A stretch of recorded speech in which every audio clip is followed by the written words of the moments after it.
All right, get ready because we are diving deep, deep into Autobiography of a Yogi today. Ooh, We're fascinating. talking like a life full of gurus and miracles and a search for truth that'll really make you think twice about, well, reality. And this deep dive, it's not just surface level either. Right. I mean, you already get the basics, or we're going deeper, Yeah. like into those subtle teachings, the details that make it more than just a memoir, you know? Right. It's like a portal to a different understanding of, like, consciousness. Yeah, this is But, like, Paramhansa Yogananda's journey. He's the author. But yeah, it's also a peek behind the curtain of like yogic traditions exactly. and a world where impossible things seem to just happen. Yeah, and to really unpack that, we have to start with the culture of India, Okay. especially this guru-disciple thing. And this Mhm. isn't about, like, worship. Right. It's about knowledge passed down through, well, sometimes unconventional methods, to say the least. Right. Think of it like spiritual boot camp.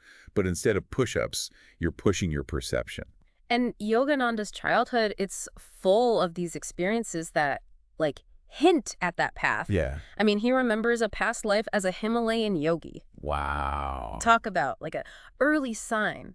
And then there's that picture of Lahiri Mahasaya, Yeah. this really renowned yogi, and it seems to cure him of cholera. Right. So these aren't just random things. They make you wonder about destiny, you know? Exactly. And this is where the idea of karma comes in, at least how it's understood in Hinduism. Okay. It's not just reward or punishment like some people think. Right. It's more like cause and effect throughout lifetimes. I see. Actions leave these, like, imprints, and that shapes what you experience. Okay. So those early events in Yogananda's life, they weren't just extraordinary. They were kind of like foreshadowing.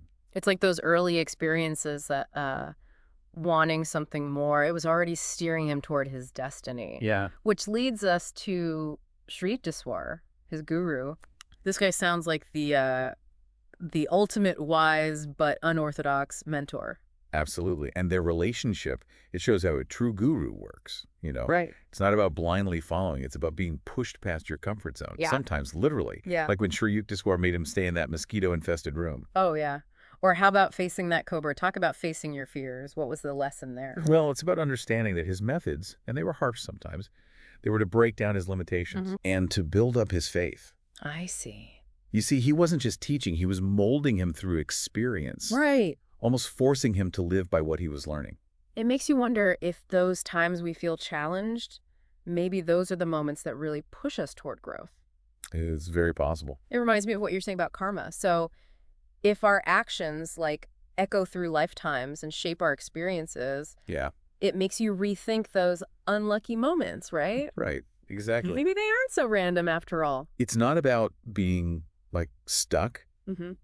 but understanding how free will and karma work together. Okay. The book talks about how our choices can actually change those paths that seem predestined. Okay. Like when Yogananda's family kept trying to get him married, Right. they were convinced it was his destiny. But his commitment to a spiritual path, that changed things. So it's not about erasing karma, but like going beyond those limits. Yeah, exactly. Yeah. Like upgrading your phone's operating system. Okay.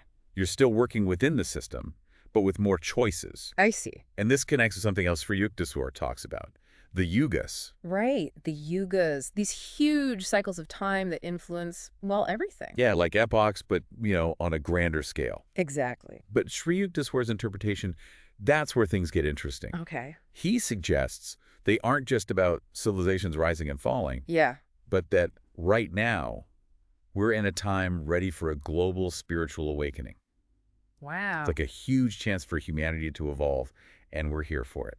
And how does astrology fit in? I've always seen it as, you know, personality, compatibility, not this huge cosmic influence. And that's what's cool about this book. It takes those ideas and goes deeper. Okay. It presents astrology as a science, understanding the energy of planets Okay. and how they influence us. Because it's not just about your sun sign. No, not at all. Right. It's about how these energies affect us, Right. but also how yoga, even certain metals, can bring us into harmony with those energies. Hold on. Metals influencing our destiny. That's a new one. It sounds wild, right?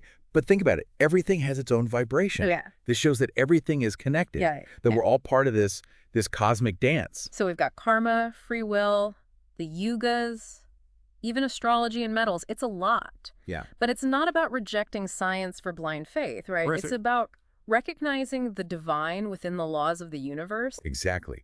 The book keeps saying that science and spirituality aren't opposites. Yeah. They're two sides of the same coin. I like that. And this brings us to maybe the biggest mind bender in the whole book. Okay, lay it on me.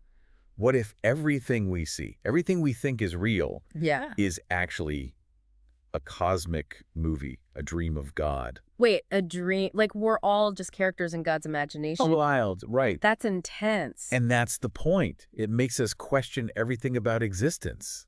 Right. It's not about denying the physical world, but understanding it comes from something bigger, I see. something way more mysterious than we can really grasp. So what's that mean for us?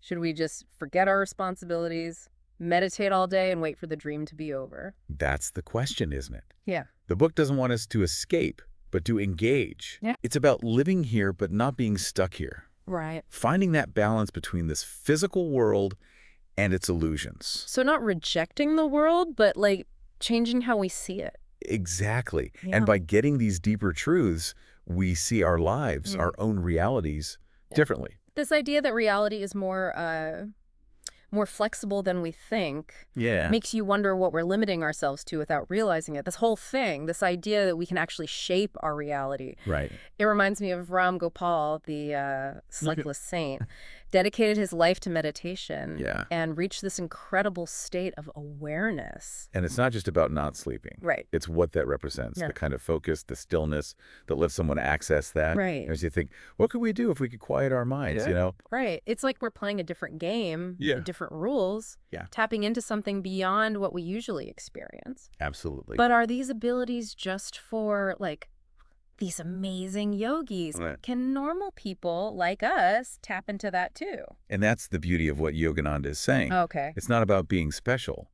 It's about seeing the potential we all have, Right. that connection to like a universal consciousness. Yeah. He's saying it's there for anyone, Right. no matter who you are, if you're willing to do the work. So less about running away to a cave, more about bringing those principles into daily life. Exactly. It's about recognizing that spark within Yeah. and letting it guide everything, our actions, how we see things, the whole experience. But that inner shift, that's what changes everything. Yeah. It's like this book is a guide helping us navigate to find those hidden treasures. I think that.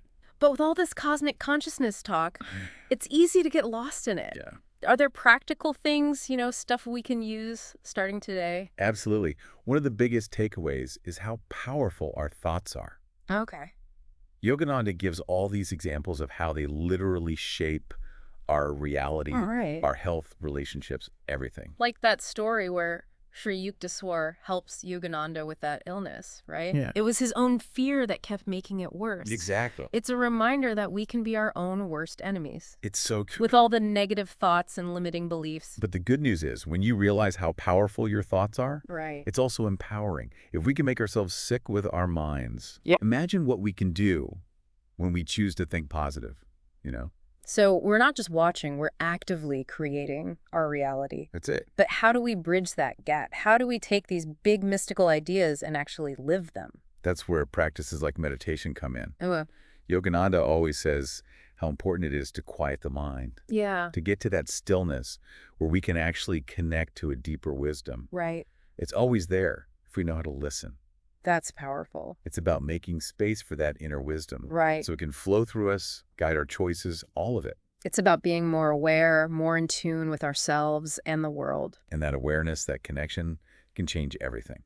So as we wrap up our deep dive into Autobiography of a Yogi, we'll leave you with this. Okay. If reality is more flexible than we think, right? What dreams will you dream? What limits will you break? I like that. And what incredible things might happen when you start your own journey of self-discovery?